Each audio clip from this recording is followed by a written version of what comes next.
Welcome to episode 24 of Building Blocks. Today I connect with Rachel and Istiana, the co-founders of MondayGirl.com, the boys club, but for all the women. As we all know, networking events are dreaded. You get dressed up in hopes to meet that one individual that can help you land that dream job you've always wanted. However, 95% of the time, it's you with 75 other individuals standing in a semicircle, throwing your business cards at that one individual in hopes to get a call back, which you never do. All that happens over these 2-3 hour events is you just eat hors d'oeuvres and pretend you actually made a difference, when in fact, you've never had those meaningful conversations you were wanting to get.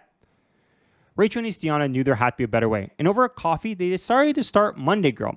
What initially started as a 20-person brunch soon became a 250-person event with speakers being flown in. Not only are these events were exciting and true networking events that they want to go to, but there was also some excitement that they brought to Toronto. A lot of these other cities across North America tend to have a unique scene when it came to these events, and they felt that they could really spice up what it was to be from Toronto and from Canada. These events were amazing. You can see the photos online by checking on their website. Not only were they exciting, well shot, well lit, well catered, but they were also a way for young females, professionals, to network with individuals within their markets they were interested in and actually get valuable insights. Just like many others, COVID brought change. With the inability to have these 250-person events, both Rachel and Istiana had to adapt. And just like great entrepreneurs, they did. They adapted, saw a challenge, overcame it, and actually came out the other side even more successful than before. From these challenges, they created a program called the Social Club, which allows all individuals all across North America to take a part in this same community they started within Toronto. No longer are you geo-located into one location. Now you have the ability to talk to many other young professional women all across Canada. Over the podcast, we talk about the challenges of starting a business, how COVID really forced them to create a change, but also how they were able to really focus on this idea and grow to where it is today. Over the 4 years, they've seen tremendous growth. And what was really important through our conversation, and as you will see, is the passion that started it all. To have a great business, you really have to solve a problem, and some of the biggest problems you can solve are problems you face day to day. Rachel and Istiana knew there was issues with these networking events, especially for women within the marketplace, especially in Toronto, and they wanted to make a change. And change they did. And thanks to the Social Club, they're able to impact and work with and help young females all across Canada to create a networking event they're proud to be a part of and a club they're all proud to be a part of. Hopefully you guys enjoy this episode. Okay. Well, thank you so much for having us. My name's Istiana. I'm one of the co-founders of Monday Girl. So I guess in terms of my role here, I focus mainly on the marketing, branding, creative side, and Rachel is my partner in crime. Do you want to introduce yourself? I'm Rachel. I'm also the co-founder of Monday Girl. It's really funny how both me and Istiana really complement each other. We're going to get a little bit more into that, but she's a creative one. I'm like the business one. And I really take like my skills and my knowledge from my time at Uber. I'm still currently at Uber full time, and apply that to my business right now. And yeah, so that's kind of interesting how, you started together. How did you meet? Like, how did it start? Was it an idea? Do you both know each other in a previous experience, previous life, and then you want to start a group to organization together? How did that initial conversation happen? Or were you friends prior to this, or did you meet through the entrepreneurship spirit type thing? Yeah. So Rachel and I were both in the same residence at Western University, but at the time we never crossed paths. We didn't know each other. We met, like, she did my makeup on a photo shoot. We started talking, and then both of us moved to Toronto after graduation, and she reached out to me and she was like, hey, do you want to go for coffee? And I was like, yes, I don't know anyone in the city. I would love to. So we went for coffee, and literally like on the first coffee chat that we ever sat down with each other, it was like, we both came up with she suggested this idea. We were both complaining about, like, we went to all these networking events in Toronto, like the typical corporate networking experience, like super awkward, uncomfortable, stuffy events, just like the worst time trying to build our networks and meet other people, both complaining about it. And so she was like, why don't we have a brunch? And so kind of the idea of Monday Girl started right then and there. Rachel, do you want to continue? Yeah, it was pretty funny. It was like very much our first meeting. I reached out to her because I noticed that she was doing a lot of stuff on YouTube. Istiana still actually like does her YouTube. She travels around, I guess, more so before COVID. Yeah. And I just thought it was really cool that she was putting herself out there. Also, she started her own videography business. And I just really was attracted to the fact that she was an entrepreneur and she was just like such a creative person. And initially, when we did chat, the conversation just flowed so well. We really like experienced that same pain of um even though we're kind of like in, from Ontario, we weren't Mhm. totally outside of Toronto. Coming back from university, trying to get settled, trying to meet people that were like-minded, also ambitious about their careers was extremely difficult. And we knew there's so many cool people in Toronto, but it was just very difficult to actually meet them. And we Mhm. decided to change that awkward, slimy networking experience and, put our own flair to it. And essentially, what we decided was, there is no way right now to meet like minded women. There's no way to find cool career resources that are actually accurate, reflective of the times, and also fun to read. Mhm. So we actually decided to create Monday Girl. Our first event was like a brunch where everybody just paid for their own brunch. It was very Mhm. casual. It was like friends of friends. And it turned into 18 events. And we actually now have our first ever career platform that we launched in June. So we've grown quite a bit in the past 4 years. And the brunch is so interesting. So first of all, it's such an interesting idea to just connect over a different form of networking event almost. Like I know I've been to so many networking events. I mean through both my schooling and through the corporate life, and like you said, they're either very stuffy, they're awkward, no one wants to be there, and half the time I always found it funny. It's either like I've been to a rare few that were really good, but typically it's the people hosting it, they'll bring in someone who's like a VP of like a huge company, and then you'll have Yeah. 70 children because mostly it's for like, well, I mean, depending on where, mostly it was university, they're all like young people, all standing around someone asking the same question, like, you work for Amazon, you work for Uber, how do I work there? And they're like, that's the question you want to ask? Like, apply. And like everyone's like, okay, my turn. How do you work here? And it's like the same question. You're never really making the connection. So it's always, I like the idea of really that. And I think eating is always a great way to connect because it's like your barriers are a little bit down. It's a longer format. You're not running around. It's like you can really have those conversations. So that's, you start with the brunch. How do you get the invite out there? Is it just like friends and colleagues through different works, or how did you invite the first cohort of people to the event? Yeah, so the first thing that we did was create a Facebook group, and each of us invited our personal friends to it, and then had our friends invite their friends, and so on. And it kind of Mhm. grew from there. I think like the first bit of it was like 50 people in a Facebook group. This was like back in Mhm. 2017. Um, and then everyone went to brunch. It was such a fun time. It was a totally different experience at the time. And I think also part of it was like you said, the networking events are just so stuffy and like overplayed. But we were also seeing all these events like in LA and New York Mhm. City with like influencers, and they looked so cool but like so inaccessible. It's like, how do you get invited to that? And there's also nothing like that happening here in Toronto. Mhm. So how can we kind of combine that fun branded like Mhm. exciting experience with something that's valuable that you'll Mhm. walk away with like a new connection or having learned something. So that was the idea behind it, and it kind of snowballed after that first event. It was like, okay, I think we're onto something. Let's try the next event. And it just kind of organically grew because people invited their friends, and it just went on. Yeah. So after the first event, was the plan to have it monthly or quarterly, or after the first event, realizing it was a success, you decided to do another one, or how did you get into the routine of hosting these brunches or events? To be totally honest, it was ad hoc. It was Mhm. very much based upon like our full-time schedules. Mhm. So we're like, okay, when do we not have crazy projects? Slash, when are we not traveling? Um, and like when do we actually have like the time to do this? Mhm. So it's so funny because I still remember like every time we're like, okay, like let's do a really, really big event. We'd always go back and forth and we finally put something in the calendar and like just putting that like, for example, the down payment for like the event, like that was like such a crazy move for us because we're like, okay, this is real, we actually have to execute now. Mhm. And then we just go from there. But it's something that after 18 events in, you kind of get a hang of. Mhm. So I feel like we have like a pretty good playbook now.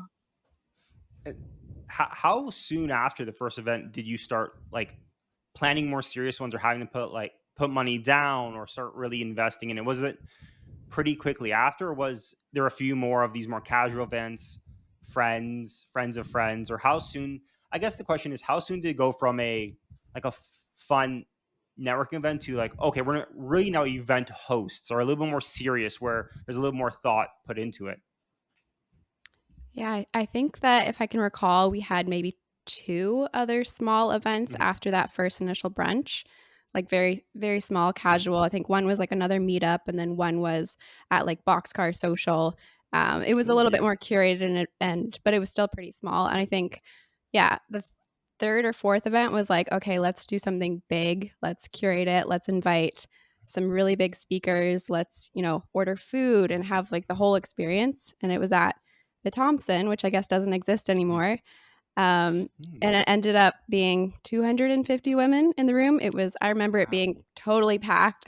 It was like our first Mhm. real, really proud moment for us. And it was fully curated. We spent, I think, like 2 months planning it. Yeah. 2 months. We got really incredible partners Mhm. to come support. We also like that was like our first like venture into like real sponsorship, Mhm. real brand partnerships, and just really thinking about like what the actual business model looked like. Ooh. In addition to that, too, we got some really incredible speakers that actually flew out to Toronto for the specific event. So like Oh, Melissa wow. Andre, Mhm. she's responsible for curating, for example, Drake's events, the weekend's events. So it was really really incredible to see that. And just like after that, people were just yearning for another one. They're like, where, can we get more of these events? Why was there nothing like this beforehand? And it was just so exciting to see everyone dressed up and so excited with this event in mind too. That really escalated quickly. I mean, I I had to plan a few small events, and I know how big of a headache it can be. Or for me at least, I'm not the most, I guess, event organized person. So having to connect with speakers, remind them that, oh hey, the event's coming up in a week. Are you still available to come? Is there any do you need any what? Let's make sure you show up, because I had a few events where I reached out again. They're like, oh, I forgot, and you're like, but people want to come see you. Like, what? And then it's, yeah. So I know how much of a hassle it can be. Have you, within your roles before, have you planned a lot of events? Like, I feel like that is a little bit of a learning curve. Like, did it come natural to you, or did you have experience planning this large? Got 250 people. That's a hefty, depending on pre or post COVID wedding. Like, that'd be a very intense thing. That can take years to plan. So how did you get into the event planning thing? Because once you have that many people, I would assume it's a little bit more serious. There has to be, like you said, some, even though like the location has to be chosen, catering, you have to have guests coming in. Do you have experience prior? Or was it really just learning on the job? No, both of us were going into it completely with absolutely no experience in this space at all.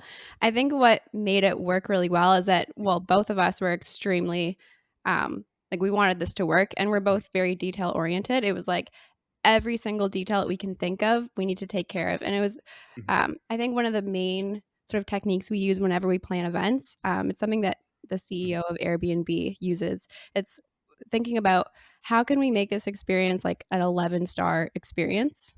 So like what would that 11-star Mhm. experience look like for someone, someone Mhm. attending, and then sort of scale back from there to what's actually realistic that we can make happen. So it was always thinking about like the experience of our guests, and Mhm. also that it helps because both of us are our own customers. Like we're creating events Mhm. for ourselves, so it's easier to see like what we wanted out of the experience and all the Mhm. pieces that come together to make that happen. That that makes a lot of sense. And I guess with anything in life, organization and planning is the key to everything. No matter if you're starting a business, if you're holding, having a project, it's always just getting all the ducks in a row and then preparing for the unexpected. I know, Rachel, you have some sales experience. When you were inviting people to the event, how did you explain? Like, what was the pitch to get them? How did you explain it to get them interested and make them show up? I think one thing that you really learn in sales is you always start with a problem. Mhm. And that was a problem that was felt by many, many people. It turns out, the Mhm. problem of just the traditional ways of networking are just not working, Mhm. especially when you count in like diverse young women, right? Like if you think about it, it's like reaching out with cold emails to people, we are networking events, the list goes on.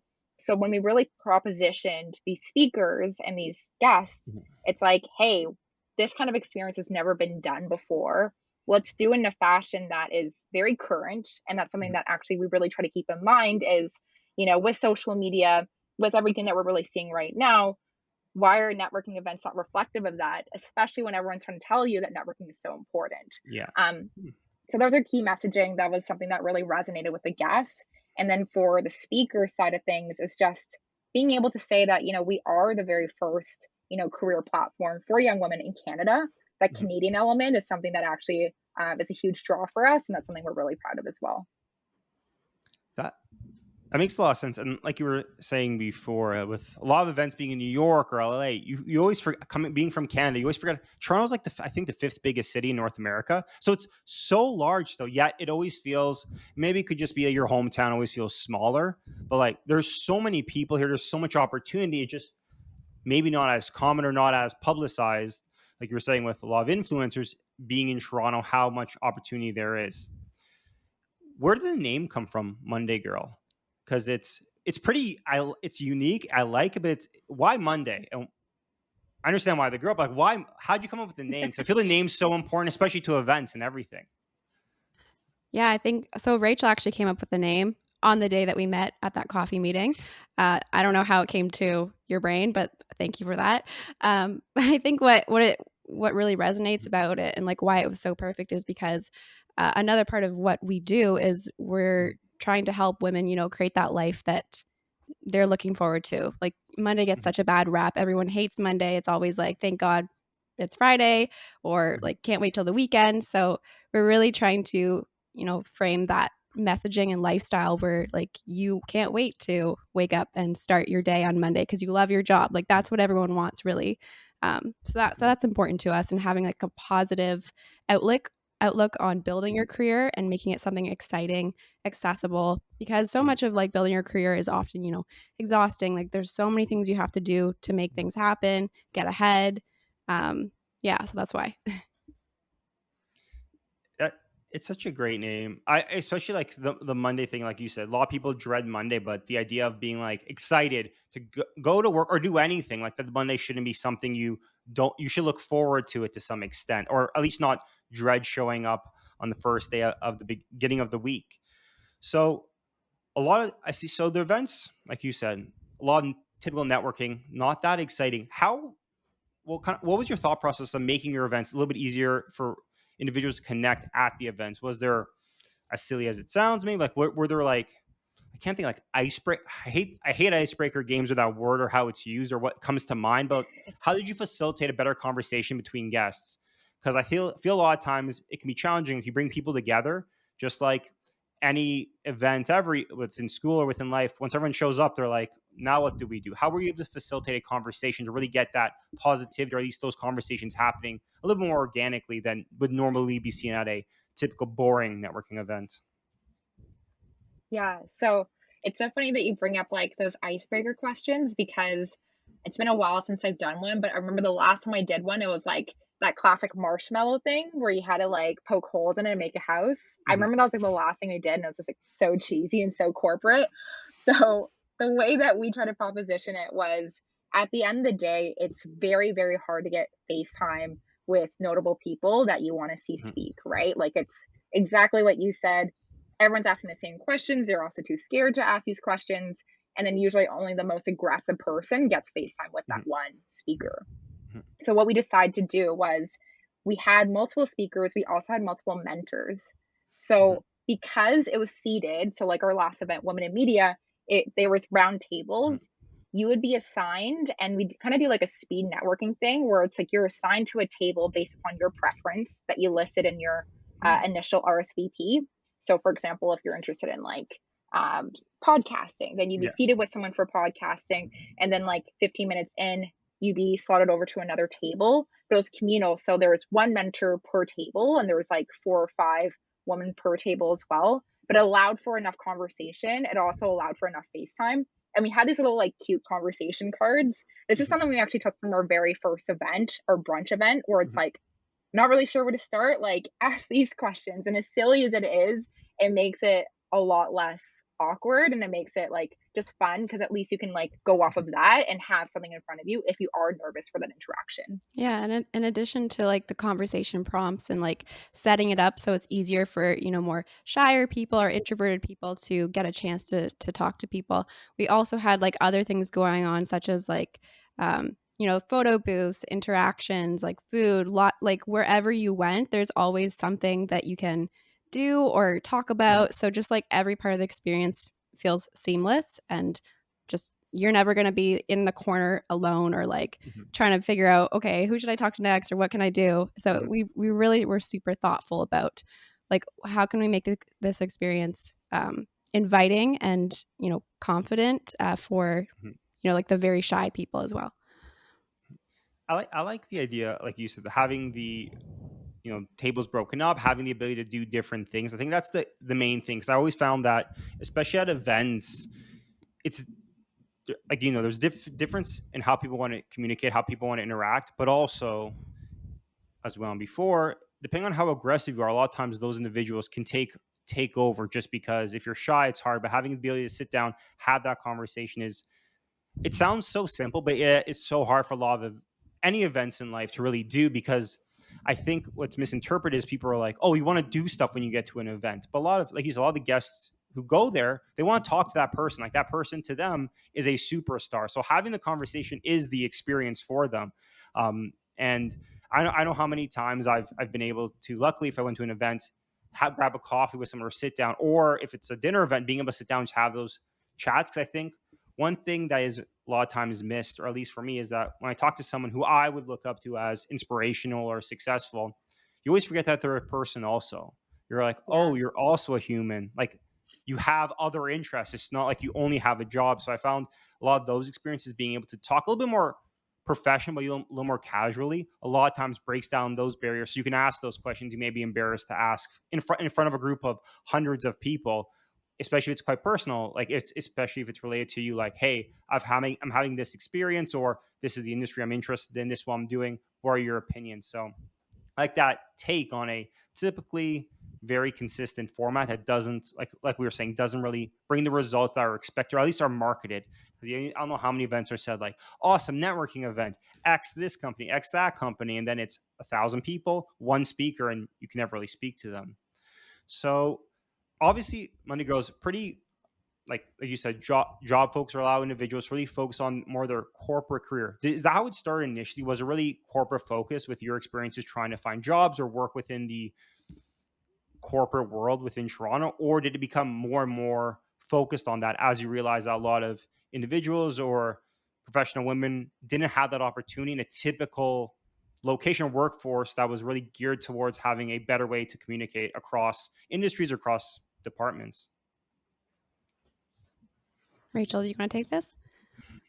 Yeah, I think it's interesting because initially when we first started the Facebook Mhm. group going back to like 4 years ago, Yeah. it was a lot of freelancers, it was a lot of creatives, and we actually Mhm. skewed very heavily towards that. I Mhm. think only, in the most recent 2, 3 years, we've realized that, we had to branch out from that. So essentially, we catered, less just towards entrepreneurs and freelancers Mhm. and really tried to navigate the fact that, in 2021, there's so many different jobs that in your, I don't know, grade 10 careers course, like you would have Yeah. never learned about, right? Like, who would have known that being like a customer success manager is a real job? Like, my Mhm. teacher never told me that, right? So it's very interesting that now, for example, we actually had to pivot, quite heavily with COVID, not doing events in person. So we created the Monday Girl Social Club. So Mhm. that's our paid membership. And essentially, what we really tried to do is curate speaker sessions across different industries. So like there is tech, obviously, Mhm. because Toronto's like a booming tech bubble, but Mhm. also for example, beauty entrepreneurship, and also for people that are looking to grow their marketing careers. So we really do see Mhm. that our demographic skews across different industries, and I think that's just reflective of the times as well. That's really interesting.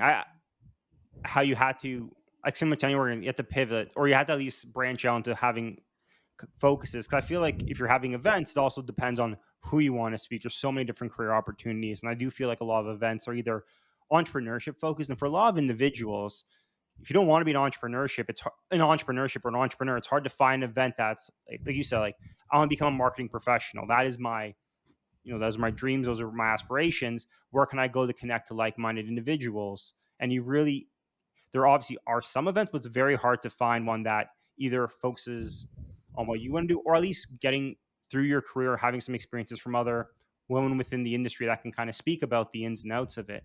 So you obviously with COVID, like everything else, things had to adapt, things had to change, and obviously having events can't really occur, especially in Toronto or in Ontario during these past like almost 2 years at this point. How like was the online proponent or the social club always an idea and then COVID accelerated it, or was it one of those things that after we realized COVID wasn't going to be 1 or 2 weeks, it was going to be a little bit longer? Did you start looking into other ways of holding these events or having these same experiences virtually?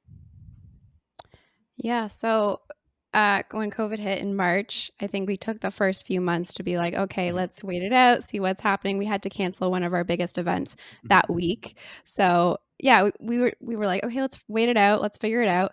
But then fall came around, and we're like, okay, let's try this. Let's try digital events, mhm, see what we can mhm, do. So we actually did a mentorship program. It was 4 weeks for Black women, and we connected. We had over 150 women apply to be part of the mhm, program, and we connected a selected 20 with 20 other mentors from across industries for the 4 weeks, and it was a mhm, success, and we had a lot of fun, and it was great. So we're like, okay, that was kind of like our trial. Let's do this again on a mhm, bigger scale. So now with Social Club, it's what we're building is the first career platform. There's not really that I can think of anything else like it in Canada, mhm, and we're making it easier and fun to connect with things like um, job opportunities, soft skills trainings that they don't mhm, teach you in school, like how do I get a promotion, how can I ask for a mhm, raise, resume support, mhm, workshops, courses, and also mentors and mentorship that from people that you relate to or like look like you, because it's really hard to find a mentor and find women in leadership positions that do look like you. So I think also going digital has allowed us to expand on so many of the offerings that we offer. And also, like before, we were very localized, like GTA mhm, only, because it was in person, physical. mhm, So now we're reaching members all across Canada from like all of the provinces. So mhm. it's yeah, definitely been growing really fast, and we're really excited about it. Did you find that the internet allowed you to have more tailored events or connect with people that was more impactful, or have you found that being in person creates better relationships? Like, how have you found the turnout or the experiences being virtual versus online? Are they similar, or does the breadth and more experience allow for more engagement? Or have you seen it really depends on, hard to compare apples to oranges at this point? Rachel, do you want to take this? Yeah. Yeah, that's a really interesting question. Like, I feel like most people, especially like people in Mhm, Toronto, shout out to Toronto, the fact that we've been mhm, locked down for a very long time, we definitely miss the in-person elements of mhm, things. But I also really, honestly was surprised by the mhm, turnout by the social club.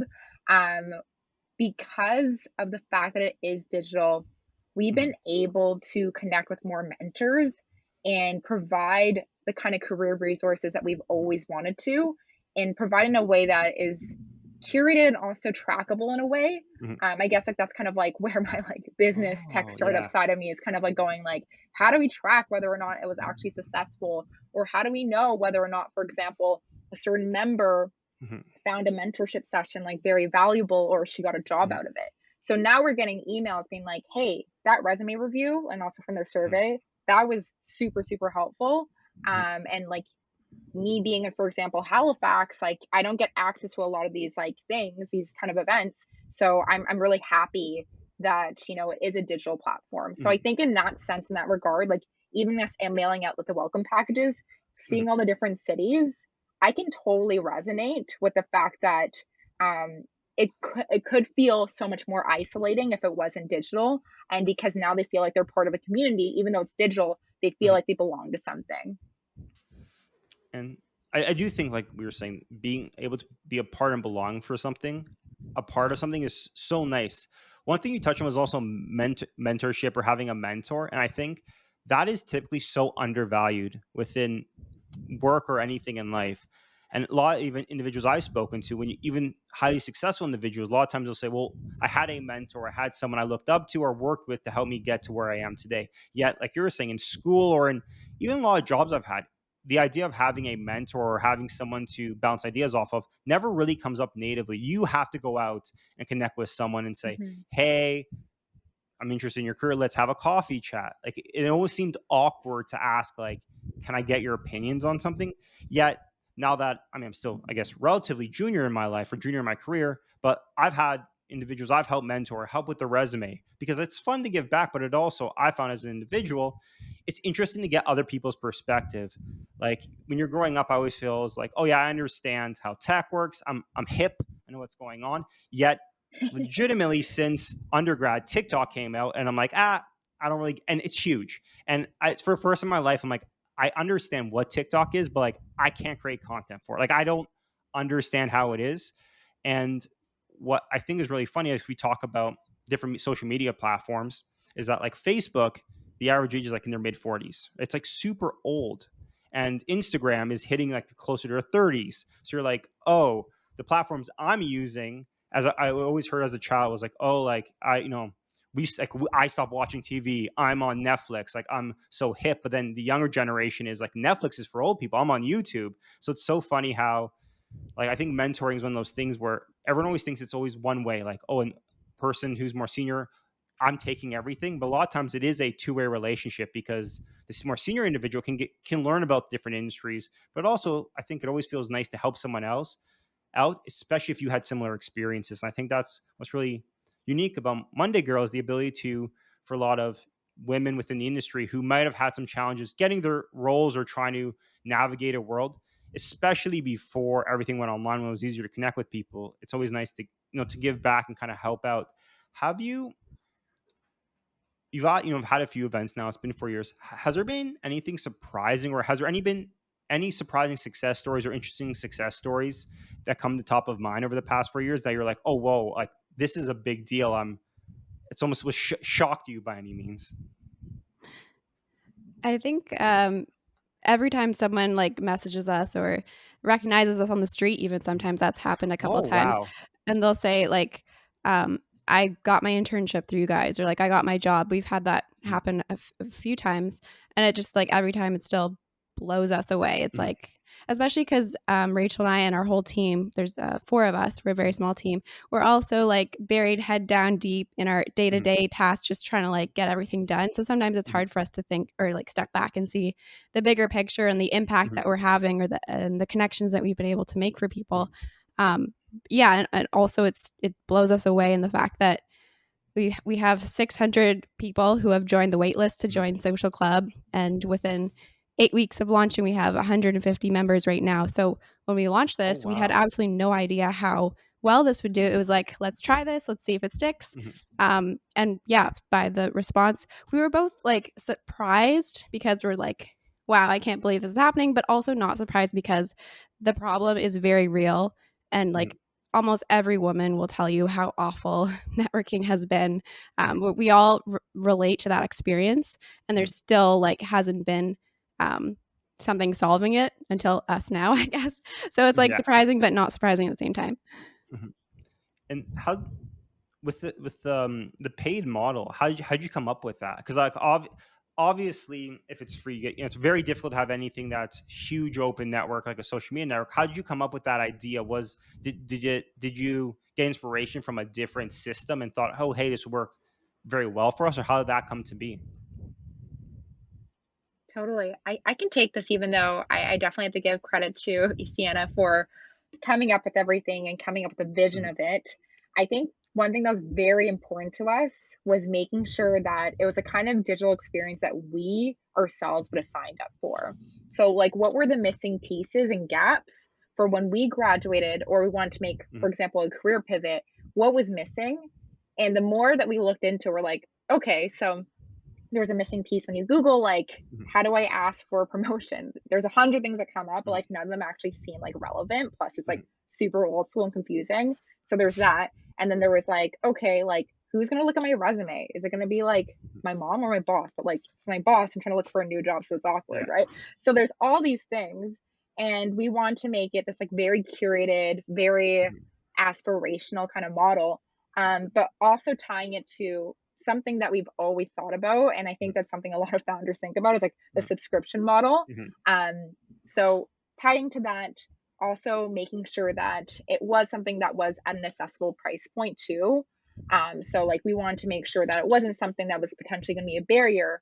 But one thing that we really, really noticed too was that with COVID, Mhm. um, new graduates are coming out just really, really not even sure like what the first step is. And they feel totally lost, totally overwhelmed by their job search, Mhm. even more than like what me, Mhm. you, and Istiana would have like Mhm. felt. So uh, addressing that at this moment felt very right to us. Mhm. So when we did launch, we did see like an overwhelming, amount of support. And we also did see a lot of sort of support for our messaging. And our Mhm. messaging was very much like, screw networking, this is better. Yeah. And I think that's something that we really landed on. And that is so true. Like it's even though I graduated from my master's during COVID, a little bit. Like I think I graduated in January, but when I found a job, it was like I literally walked into an office, and then the second day I was in, they're like, "You have to go home. It's COVID." So like I was at the beginning, but I also had the luxury of also working for multiple years and having some experience, and also doing a business degree. Really, like a lot of these topics that I would have taken for granted because I've done so many times. If you're a new grad out of school and you can't talk to someone, and I think even if you're at a job, like you were saying, Rachel, with like I have resume questions, emailing someone even in your office, you're like, I talked to you on Zoom. Can I trust you if I'm trying to leave this company? Like, can I send you Yeah. my resume? It's so hard to build sometimes depending on your office you're in, hard to build a deeper relationship online when every Zoom call is so professional. This is the agenda. At the end of the call, we all hang up. There's no water cooler chit chat. I always thought water cooler was like, it wasn't a real thing. I was like, no one talks at water cooler until COVID happened. I'm like, oh, that water cooler is all those like random conversations I used to have at my desk don't occur to the Yeah. same level. So I haven't been able to build the same relationships. And yeah, like what you were saying is, I think a lot of times, even when I was trying to mentor people or work with people or even talk to other students or individuals, like the idea of how do I ask for a raise or is this go on a resume? Are things that I think a lot of people can help with, but it's really hard to figure out. Oh, like I have this information, let me share it as well. I think a lot of times people think that it requires a lot to help an individual below them, even within your office. But a lot of times it's those small questions that no one's been able to ask. Because I know, for example, like when I was in high school, I get my mom to review my resume, but she was an optometrist, so it was like medical was very bland. So she was like, I think this looks fine. Like I don't know how to change it. And I went to my office. My boss was the first job. They were like, do not include this on your resume going forward. Why did you put like you like apples or you like to eat like sushi? Like this was not to this job. This was not relevant. I was like, oh, like I never knew. So I like how you were talking about like being able to have those connections, have that really curated place to ask those questions, really have those. I think what's important you also touched on was connected to themselves. Because I think one of the Hmm. challenging things when you look online, whoever's writing it, you don't know what their experience is. It's if someone with maybe within finance who has 10 years of experience in finance saying how they should do their resume does not help someone who wants to go into marketing after university, yet they're going to use the same tips. So I think having the ability to connect with someone is so much more impactful because you can ask your questions and make sure like this whole conversation is about it's relevant to you. Have you found in reaching out to individuals, especially speakers or mentors, that when you say, "Hey, this is a women focused group," if they didn't get it from the name, how have you found that reception? Have you found most people happy to finally have a place where they can connect with like minded people or have a strong connection? Has that been something that's been relatively well received and kind of do you feel that's one of the big aspects of the growth as well? Do you mean in terms of like getting our customers kind of into the circle, or like get asking mentors and speakers to get on board? I guess both. Like I guess the both are actually interesting because you have quite a few customers for your launch. Like that's so many, especially having a waiting list this early on. Um, But I guess for both, like when you reached out to speakers saying, "Hey, we're having a female-focused speaking event," have you found that obviously you have some impressive speakers. Did you find that that experience resonated with a lot of females within the industry a lot more than you thought, or was it one of those things where like everyone was like I know we talk about your experience, like, hey, this is something I wanted. Did you find more senior people who might have been different generations also really resonate with the idea of having female influences that they may have not had in their career? Yeah, I think it's almost every woman, no matter how far she's into her career, can relate. Because when we reach out to mentors and we're talking about, like, here's the problem that we're trying to solve, we're connecting you as an industry leader to the next generation to support. She thinks back to, 10 years ago, she didn't have support. She had to figure out her career on her own. Like so many women, especially who are higher up, like figured it out on their own. And it can be very isolating. So I think all of us can relate to that. So without that, like next step support, like after you graduate, what do you do next? Like it's Google, ask your mom, like figure it out on your own. And it's very isolating. And then there's also the factor if you come from a different socioeconomic background and you don't have, existing connections, you're even at a more big disadvantage. Or if you're moving to a new city, you're an immigrant, you're starting from scratch and like you have to cold reach out, you have to figure out everything on your own. So it's actually not very hard convincing anyone to get involved because this is all something that we can relate to. It's a very human element of just like being alone in this struggle of trying to make it in the world, that kind of thing. I don't know if you want to add to that, Rachel. Yeah, I'd also say, like, shout out to, like, our allies, like the Monday boys. Like, I actually get such support from, like, allies and other, like, men at work as well who are like, "That's really incredible what you're doing." And, like, it's really funny because it was coming from, I think, a guy that I know from work, and he was like, "Oh, you're creating, like, a safe space." And I thought that was really interesting that even, as a male, he could totally understand that there was, an element of, just having women and just having that, that experience and just making sure it's a really safe space where you could talk about these kind of things. It was so important. So I think that's definitely recognized across both genders. Oh, for sure. I think at the end of the day, just like we touched on, having someone who is similar to you or that you can identify with is so important. No matter whether it be, gender, race, or even like similar interests. I think one of the things as well is I know depending on what school you went to, like entrepreneurship, especially maybe more back in the day, like entrepreneurship was never a thing you would do in school or you could have experience with. Coming from like an immigrant mentality, entrepreneurship was always like, what, get a job. Like, why would you do that? Can you not find a job? Like, it was always seen as so negative. But then having my family, like both my parents having some entrepreneurship experience, for when they went through their career, their parents were dumbfounded. They're like, you went to university and you're going to start your own company. Why would you do that? We spent so much money to get you here. Why would you risk it all? But then now, if you're like, I'm an entrepreneur, it's like, oh yeah, my butt. It's so much more common. I think it really comes from the idea of having a safe space to have those conversations that can't easily be shared online or maybe very personal that you don't want to ask the internet and just see who responds. Now with your social club, quite a few users, you have a waiting list. Why is there a waiting list if it's a subscription? What was the idea behind that? That's quite interesting. Yeah, I think two parts. So one, we definitely wanted to generate a lot of excitement when we launched and build that excitement for it. But the other part of it is like we're a very small team. So we didn't know how many people we were going to get. And we want to make sure that once, members are onboarded that we can handle everyone, send out all their welcome packages. So it's a bit of like managing and making sure that all of our members are, getting the value that they signed up for and also like creating, excitement for the next time that we reopen. Yeah. I like that idea. I think the waitlist was so smart because I think having that, like you said, control of the experience is so important because a lot of times I think organizations, you want to get everyone on board and then you might not be ready for that. And then it ruins the people who would be most excited. So I like the idea of like at least managing it so everyone has that quality of experience you set out to do. You talked a lot about these welcome packages. What are these welcome packages? They sound very interesting. Do you want to take this? Sure. Yeah.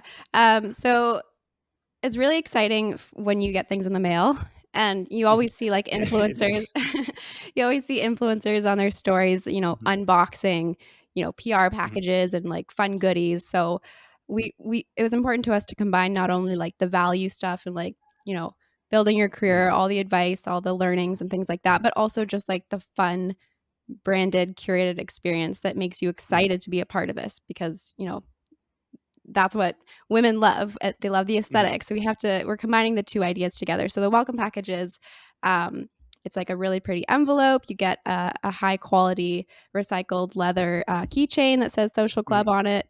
You have, some cards and things that you can scan, and it'll take you to your member dashboard where you log in. Oh, wow. And then we also have our duffel bag. So that's for members who refer a friend. They also get the duffel bag. So just like a fun thing that comes to your door when you sign up.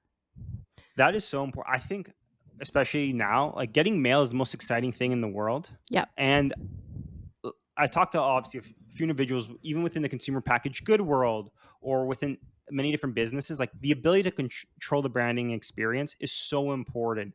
And joining remote, a company, I've worked for a few companies during COVID, getting just like that little acknowledgement of like, oh, hey, I'm a part of something. I get some swag. So even something small like a t-shirt, it's just being able to a physical embodiment of being a part of a group. I think I really like how you have a physical item that gets delivered to you. Just I think makes it so much more exciting compared to just having the same thing like, oh, here's another email. And it could be a generational thing also where like you could talk about older generations where like I used to get a ton of mail, I don't want it anymore. But for me, I don't think I've ever really gotten that many letters mailed directly to me. And as a child, I've always wanted a letter for me, and it'd always be like bank things or like boring thing. And that's why I think university was so exciting, because some schools would give you a beautiful package that was addressed to you, had your name on it.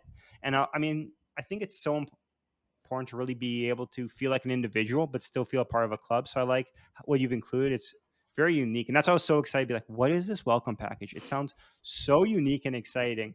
So it sounds like things are going quite well. And obviously in the future, more physical eventually when things are open up, more in-person events are going to be happening. What does the 2-3 year plan look ahead for Monday Girl and you guys?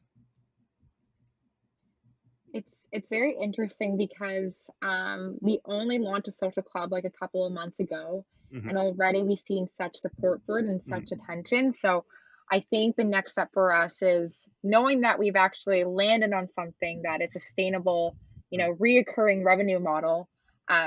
That's exciting for us, but we also realize that we have to be much more involved in more processes, and we need more support. So like the team, we only have 4 people, plus we're doing a podcast, plus we're doing a newsletter, and we're doing all these events digitally. So I think the next step for us is really trying to also see whether or not we could get some funding to build our team. Also, we're looking into building out the platform. Istiana did an amazing job. If you take a look at the website, it's all very much, you wouldn't know this, but it's very much like a prototype. We hacked it together. Oh, really? Yeah. I checked it out. Like It's no so code. professional. It's so professional. I was like, damn, this is so serious and high end. That's what we're going for. So thank you for that. I'm glad to hear that. But we really want to, we really want to take it to the next level. And obviously we need someone that probably does know code. So we're looking into potentially like expanding into that, and potentially with me going full time into it. And so the same thing with Istiana, we really want to be able to do Monday Girl full time. That is so exciting. When you started this, was it ever an idea to make it a business or revenue generating, or did it just grow over these past 4 years? Like from that one mythical coffee chat you had 4 years ago in that restaurant, was that always the plan, or did it just kind of keep getting bigger and bigger, and then you realized that this could be a legitimate business that could be grown and run? No, I think we went into it like just for ourselves initially and for our friends. But we never went into it with like, let's make a business plan. This is going to be our company. We didn't really know how this would go. And that wasn't the main idea in the beginning. But once we realized we had traction right away, it was like, okay, I think we're on to something. And that's when we started thinking about the business model, thinking about what's next. And that's when we kind of, Yeah. So I think that's so important. I think a lot of these organizations that become really successful, I do think it's the idea of it was never started for the money or just for to make a business. It was like how you two started was really to have an experience you want that you couldn't get, that you want to create something for yourself, and that other people could see that and then grow it from there, or at least have that genuine excitement, start create, and now you're, I mean, with even with your waiting list and kind of where things are going, it's becoming much more and more serious. How early on, or I guess, yeah, how early on did you realize that, oh, like this could be a business or this could be something that's a little bit more serious than a side hustle that it takes more time than a few hours a week? Was it pretty quickly, or really since, maybe COVID started, or since the last big events, you start realizing, oh, this is a full time job that I have to do as a part time job almost at this point because you're working, like both of you are working other careers as well. Yeah, it's funny because we were definitely at crossroads with COVID because Hmm. we're like, hey, like how's this gonna work if we can't do events in person? So the fact that we were able to successfully pivot into the digital space, I think that was kind of like the flag to us that, hey, this is actually something that, is A, very well received, B, very much fills what we call the networking gap. Yeah. Like the fact that there are so many gaps for people from different backgrounds, Mhm. different diversities, that they can't get into these spaces, right, and get access to these jobs. So just knowing that the problem is very real, and just getting such good feedback from the social club, I think that was like the point where we're like, okay, let's think about this more seriously. Mhm. That, it's always interesting how, for many businesses, like how COVID has opened their eyes in many different ways. I mean, we've seen the work from home thing becoming more popular now, more consistent, and an option. A lot of businesses were just like, oh, we can do this now, and it's saving so much money and giving a lot of individuals better work life balance, or being, for some individuals at least, being able to control their work schedule in a better way that they haven't been able to before. But this was a great conversation. Very interesting to hear how much since I met you, Rachel, so many years ago, and really how from even seeing this on Instagram 4 years ago, how much it grew into a legitimate way for helping many young women around Canada to really get that experience in a safe place and really be able to connect with like-minded individuals. So before we end it here, if people want to follow or be a part of the social club or kind of learn more about this, because it is so interesting and it's grown so much, what's the best way to get in contact, to be found? Where could you be found online? Yeah, so you can go to our website at mondaygirl.ca. You can join the waitlist. If you just click on the social club tab, just add your name and email, so you'll get an email when we open to be invited. You can also follow us on Instagram at mondaygirlto. And if you ever want to reach us, we're also available by email, hello@mondaygirl.ca.